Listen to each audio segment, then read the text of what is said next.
All right, guys, I'm going to talk a little bit about a beast of a man, beast of a football player back in the day, Lyle Alzado. 6'3", about 260 pounds when he was playing. Died at a very, very young age. I believe he died at 43 of a brain tumor. Lyle was a crazy man. He was known around the NFL for his violent temper.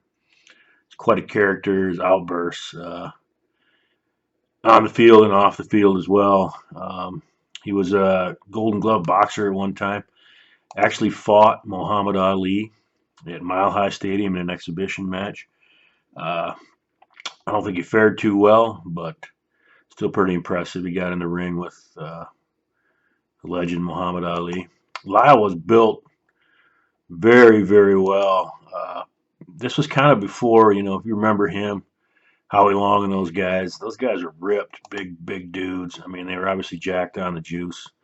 But these guys had physiques before really it was cool to have physiques in the NFL. Um, and of course, like I said, Lyle died at the age of 43. Actually, he died in 1992. Died up in Portland. Pretty interesting story though. He played college ball, junior college at Kilgore, Texas. Then he went to Yankton, South Dakota. Now I've been to Yankton. That's a really small place. Beautiful place though. Actually played for Yankton College, which doesn't exist anymore. But this is when he got into the steroids, the anabolic steroids. I read an interesting article on Lyle again. Going to talk about how he was a student at Yankton. He got into performance enhancing drugs, heavy use of anabolic steroids. He could bench more than 500 pounds. I believe that. He's a pretty big dude. Uh, he joined the Broncos in 1971.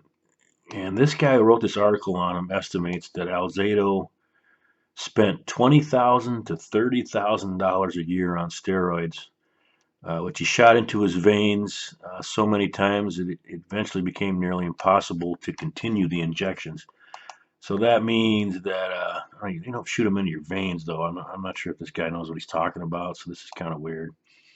But you do get scar tissue, and it gets really hard to inject, from what I understand. But Alzado then switched to human growth hormone and continued using it even after his career ended in 1985 and during an attempted comeback in 1990. Now, Lyle Alzado was in financial ruins at the time when he retired and everything. So, hence, he was trying to make some money on a lot of things. But when he got this brain tumor, there's also a rumor going around that Alzado back in the day died of complications of AIDS. The type of brain tumor that he had was actually a type of that a lot of AIDS patients get. So there was speculation, hyperbole, about him possibly getting it from intravenous drug use, which there's rumors going around that he did do that.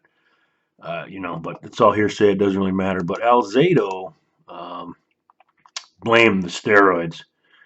Here he is boxing Muhammad Ali. Then he's dancing here on the bottom.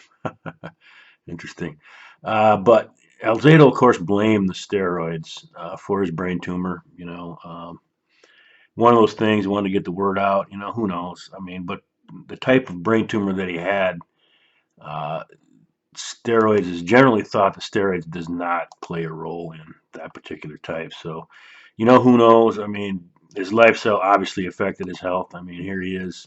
I mean, just a shadow of his former self. I mean, you see this so often in these guys, that bodybuilders, athletes, whatever, when they come off the sauce and they get sick and they just, man, they just deteriorate into, I mean, look at him.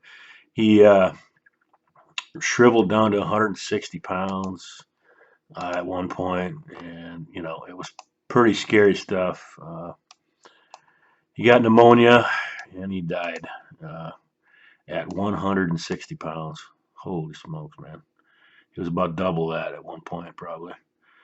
Uh, anyway, yeah, story of Lyle Alzado. Quite a character. Died really, really young, like a lot of these guys do that lead these lifestyles. Super Bowl champ, two-time Pro Bowl, three-time All-Pro, four-time All AFC. I mean, just he had a pretty decent career in the NFL. Just another in a long line of tragedies, sports figures.